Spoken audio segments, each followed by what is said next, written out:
Olá, vamos falar sobre tratamentos estéticos para a queda capilar. Nosso grupo é composto pela Andressa Souza, Fábio Faia, Marcos Souza e eu, Matheus Rodrigues. Pode passar.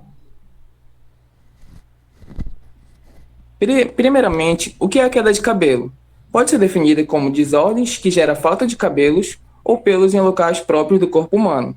Mais tecnicamente, pode-se dizer que é um distúrbio causado por uma interrupção no ciclo de crescimento do cabelo. A gente sabe que o crescimento do cabelo tem alguns ciclos. Pode ser eles a fase anágena, catágena ou telógena. Ou seja, vai ocorrer alguma interrupção em alguma dessas fases de crescimento, então vai ocorrer a queda do cabelo. Pode passar. E quais são os tratamentos mais utilizados para essa queda de cabelo? Não que esses sejam os únicos, mas são os que são mais encontrados na literatura. Temos como substâncias tópicas o minoxidil, que é o mais conhecido no mercado. Também temos medicamentos como a finasterida, durasterida, a biotina. Também temos alguns outros produtos, como shampoos, tônicos, máscaras e até cápsulas nutritivas hoje em dia. Pode passar.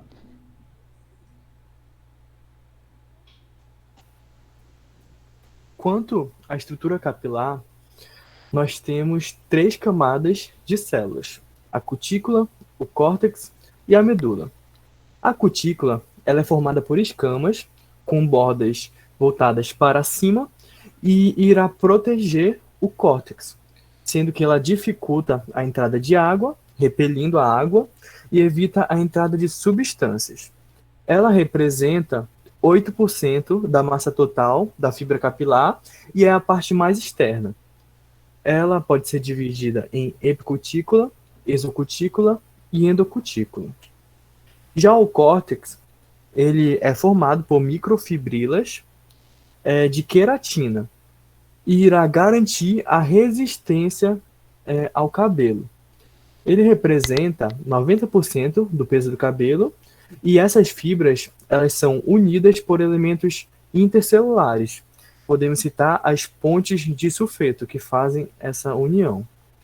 Já a medula, ela é constituída por uma matriz lipídica que irá garantir a elasticidade do cabelo, a maleabilidade.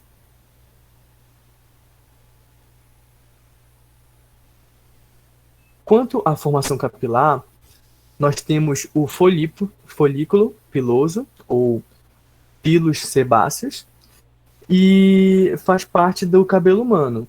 Ele é formado por invaginações do epitélio superficial e a partir da associação e interação dos componentes dermal e epidermal. Na base desse folículo tem uma pequena área de derme que é conhecida como papila dérmica.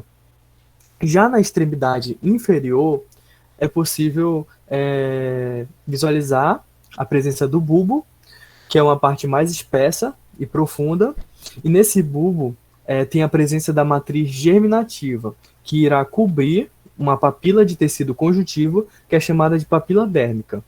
Essa papila dérmica ela é composta por fibroblastos, que controlam o número de células da matriz germinativa e, consequentemente, o tamanho do pelo. É importante destacar que, na fase de crescimento capilar, as células da matriz germinativa elas vão se multiplicar e se mover para cima, logo tendo o crescimento capilar. Em relação à alopecia, ela consiste em uma queda capilar que pode ocorrer de forma transitória ou definitiva. A forma definitiva, também chamada de cicatricial, há uma destruição das células tronco e, consequentemente, uma irreversibilidade do crescimento dos cabelos. Logo, se começar a ter uma queda de cabelo, não vai voltar ao crescimento normal. É algo irreversível. Já a forma transitória, também chamada de não cicatricial, há uma preservação dos folículos pilosos, logo tendo uma queda temporária. Caso comece essa queda de cabelo e haja uma melhora do quadro clínico do paciente, seja por um fator de predisposição, o crescimento capilar volta a ser como era normalmente. Quanto aos fatores de predisposição, podemos citar o estresse, o uso de medicamentos, alterações hormonais e doenças metabólicas e infecciosas. Também podemos citar a gravidez, como fator, as cirurgias e hemorragias. Bom, esses fatores eles influenciam no possível aparecimento da alopecia. Bom, nós vimos, né, como são os cabelos são formados, nós vimos sua estrutura, nós vimos que também há diversos tipos, né, de queda de cabelo, né, alopecia ou alopecia. Então, o que que acontece? Durante muitos anos, a indústria cosmética, ela buscou alternativas, buscou mecanismos que pudessem tratar essa queda capilar. Com isso, nós temos diversos mecanismos de ação. Nós temos medicamentos, nós temos shampoos, condicionadores, nós temos loções capilares, entre outros. Quanto ao mecanismo de ação propriamente dito, ele vai variar de acordo com o tipo de queda capilar. Nós vimos que há vários tipos, como a queda cicatricial, a não cicatricial, certo? Então, o mecanismo ele vai ser variado de acordo com essa queda capilar. Mas, de um modo geral, o mecanismo de ação ele tem como principal objetivo auxiliar nessa redução da queda de cabelo. Dentre os vários mecanismos, nós temos os principais sendo o estímulo da circulação sanguínea, né, do bulbo capilar, o metabolismo celular, a nutrição do fio, equilíbrio hormonal, hidratação e regeneração dos cabelos. Como foi falado anteriormente, nós temos, pode ser utilizado nesses shampoos e condicionadores, e claro, medicamentos, sendo orais ou então tópicos como o minoxidil. E claro, nós temos também a finasterida. Pode passar.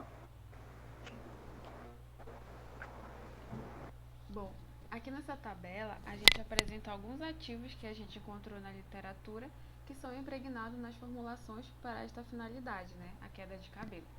Primeiramente, a gente tem aqui esse que é composto pela ervilha, o legume que a gente já conhece, né? Ele estimula as células da sustentação capilar e diminui a densidade de folículos, tanto na fase do crescimento quanto na fase da queda. Então, ele é utilizado nas formulações de 2 a 4% na fase aquosa. Segundo, a gente tem um composto que ele é conjunto de extratos vegetais, né? Como aí o germe de trigo ou de soja, além de também possuir na sua formulação o propanidiol, a arginina e o ácido lático. Eles vão atuar na proteção contra radicais livres e vão estimular a proliferação celular, sendo utilizados cerca de 2 a 5% na fase aquosa. Terceiro, a gente tem aqui um extrato de algas vermelhas.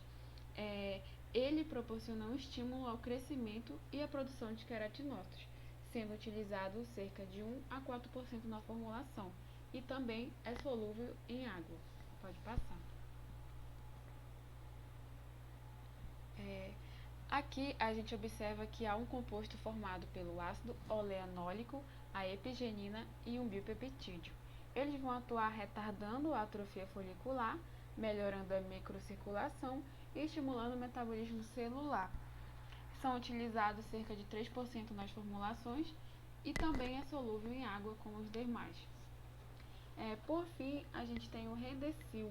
Ele é um conjunto de ativos. Ele vai atuar, né, estimulando o metabolismo de fibroblastos papilares, reduzindo a inflamação, fornecendo micronutrientes para a formação da queratina. E aí isso vai proporcionar um aumento da força do cabelo, bem como vai estender a fase do crescimento. Ele também é solúvel em água e ele vai ser utilizado de 1 a 3% na formulação. Pode passar.